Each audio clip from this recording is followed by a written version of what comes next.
How many times you started drawing super inspired and so hyped and everything was going so well until you had to draw the eyes of the character?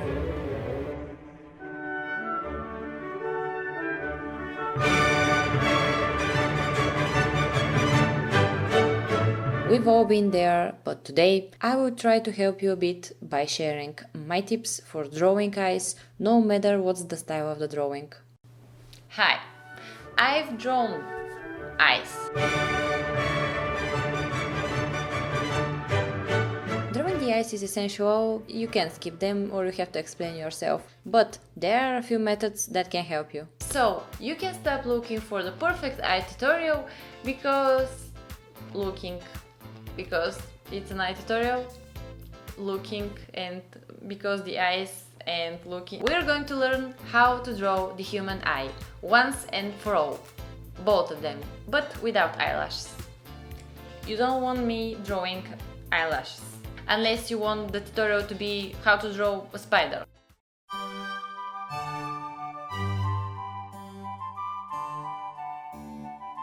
Let's cover the basics. The eye is a ball or a sphere. I'm marking the iris and the black dot in the center, aka the pupil. I'm sorry. In profile view, a lot of people draw it in the edge of the eye, but as we see here, it's actually closer to the center of the iris. And we have the eyelids covering the eyes, and boy, do we have variations of shapes and sizes for them. Before, my start with the eyes was to go straight to the eyelids. I was getting more into trying to make it look good than to understand the actual volume and shape of the thing I'm trying to draw. And I had to draw it perfect not once but twice. Enough! Instead, I will start with two circles which indicate where is the position of the eyes and their overall size. Plus, the circles are actually spheres in my mind, not the eyes, and they will help me draw the eyelids correctly. I'm drawing my eyelids around, imagining that I'm going through the volume of a sphere. Then I can draw my actual eye and add some thickness in the corners of the eyelids for eyelash indication. Depending on the style, I can add more details like crease above or below, and I have a horizontal line that will help me check if something isn't drooping. Then for the eyebrows, the method is similar. I'm treating them as a whole with the eye. I draw a second circle. This will help me get their orientation right and prevent me from making them too flat, same as the eyelids. And these circles are only to guide me. I don't need to make my eyebrows or lids too curved. No, I can still have straight lines, but with a bit of a curve when is needed. Recently, I showed you some of my realistic studies and you wanted to see how I'm turning my drawing more realistic. So now I will show you my approach to this method for the eyes. We won't be using colors but values, but a side color tip is that I never use pure white for the sclera, you know, that part here. The pure white makes the eye look a bit unnatural, so I prefer off-white options. So first I mark the main shadow that is cast in the eyes area, and drawing it my face gets some volume right away. Other shadow I add inside the eye and below the lower lid. The more we have, the more our character needs to go to sleep. I add light in the inner corners of the eye, and if we want more realistic eye, we can add lighter color in the iris next to the pupil.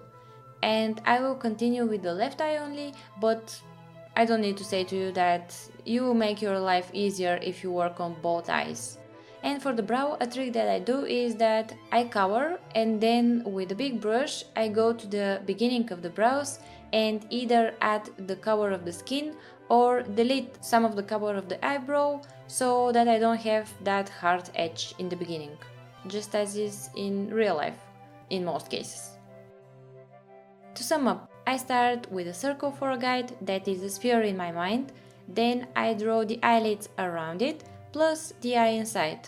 Then comes details, and after that shadows and lights, and last realistic render if that's what I want.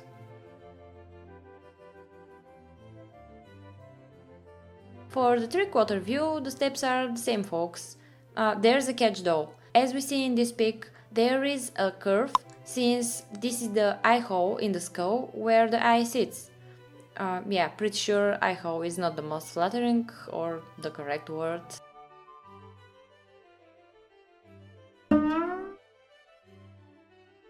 And one more thing, both eyes are the same size, even though we see only part of one. And don't forget that they are not placed on a piece of flat wood and that the head is slightly curved.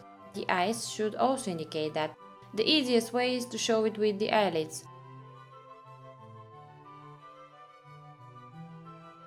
And again, I will make a circle guide for the brows, and I will make sure this circle follows the curve of the already drawn eyes. If the circle has other orientation or is skewed in a different way, I will end up with eye and brow disconnected from one another.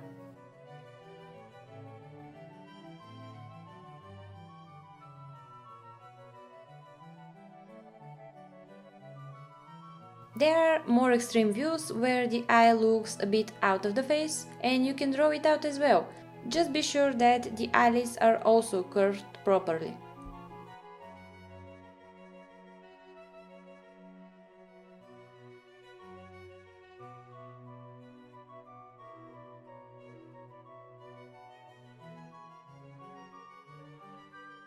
Now this is my 3 steps for the profile. Big surprise, I use circle again.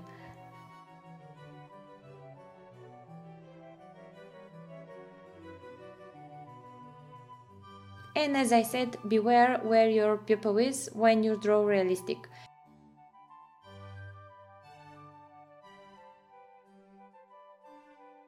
Here for the brow, drawing the circle is super helpful for me, because I find this view of the face most challenging and sometimes I bug my head where the brow should curve.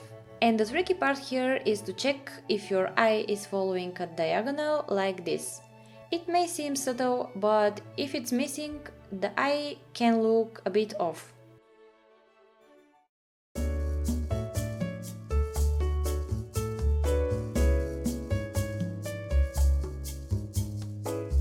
Now for the eye shapes. There are a lot of different eye shapes, but the difference comes mainly from the upper eyelid and the bottom eyelid.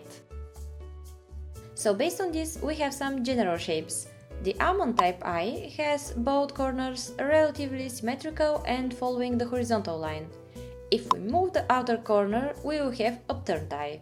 Other type are the hooded eyes, where the eyelid line is falling over the eye more visible. And we can have variations of all types. For the upturned eyes, we also have downturned, where the outer corner is lower than the inner.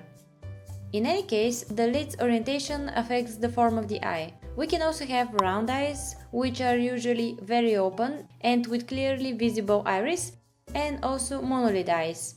The last type has many variations, and in general, drawing Asian characters doesn't mean draw them with small or very closed eyes. The difference comes from the way the upper eyelid starts closer to the eye. Yes, sometimes these types of eyes can show the least amount of iris, but we can also see Mulan as a clear example of big Disney eyes, where the eye is visible, but we can clearly see the monolid eye because of the way her upper eyelid is pushed towards the eye. Another type of variation can be depending how close or far apart are the eyes. And with all of that said, you can just experiment with everything. The eye can be drawn in many ways, so the more you try, the better. Just experiment. Oh, one more variation. This is depending on what is the age of your character. Typically, kids or young adults are drawn with bigger eyes, closer to the nose. This is also a rule for animals or for every character that you want to make look really cute. As for the really old character, they are also cute, but the gravity has the last word, so when I draw them, I tend to follow the gravitation and to give their eyes and brows a bit of a droopy effect. And now the fun part, I'm going to draw some eyes, but before that, let's make a quick summary of everything that I've just said. I'm using circle. Depending on what is the style, I can either make it big or small. Small mostly when I'm more into realistic drawings. That circle in my mind is a sphere, and I draw the eyelids around it. This helps me draw the eyes correctly from any angle. Same for the eyebrows. I use a circle for a guide so that my brow looks more in tune with the eye.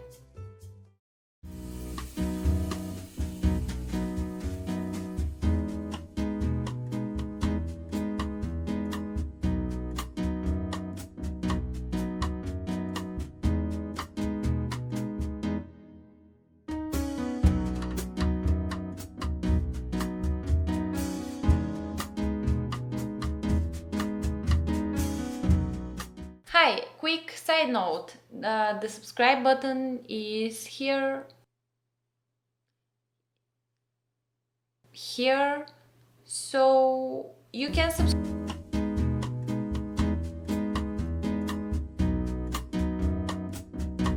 And when you draw, remember the rule, the face is not a pancake, so be aware of the planes of the head, even though you're just, in this case, drawing the eye.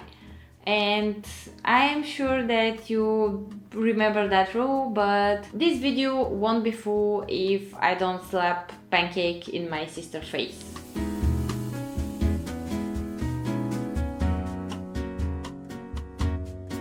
Also, I know that we all prefer to draw cute young girls, but once you feel more confident about drawing the human eye, try to draw more wrinkled people. I don't want to say old because age is just a number and we are all young by spirit. But yeah, on the other hand, that's some very angry grandpa.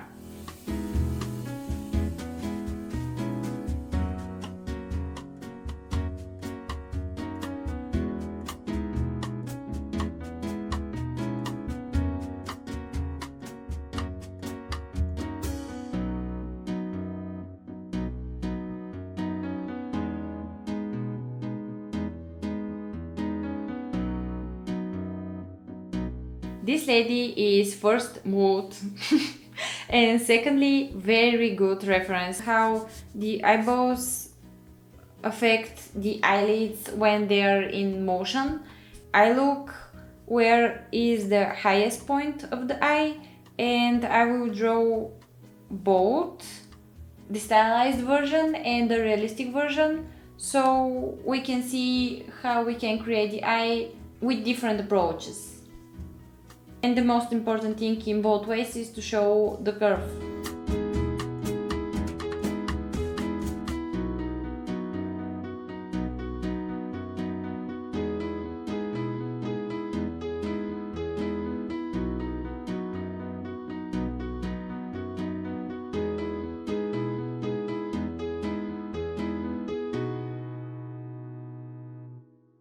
Okay, so we draw different eyes, different views of eyes. And now, because this is one of my tutorials, we have to look at some wrong examples of how to draw the eye. And of course that I'm going to trash my old art. So yeah, I dug deep into my art archives and you know what time it is. Yes, laughing at my old art.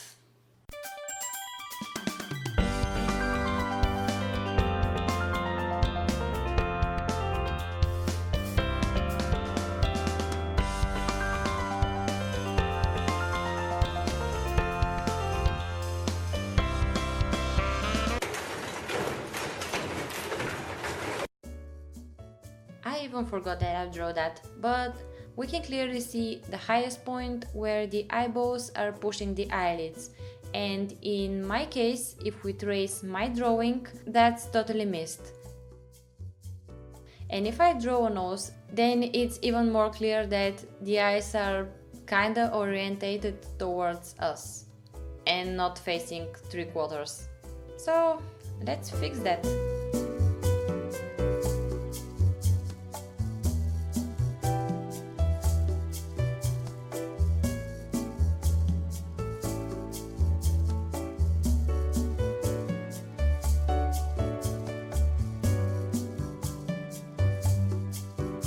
That's it, folks. If you like it, try the method that I've shown you in this video. Find your favorite artist or artists and see their approach to drawing the eye, and flip the anatomy book to search for even a deep analysis of the topic. The next tutorial of the series will be a hair tutorial because A, this was the most requested thing after the eyes, and B, we will cover the hair and the eyes, and this will be the upper part of the head, and then we will cover nose and mouth and stuff like that. The lower part, I don't know. It sounds like some kind of a plan and some kind of a structure, and this channel needs some structure. So this is the plan. Thank you for watching.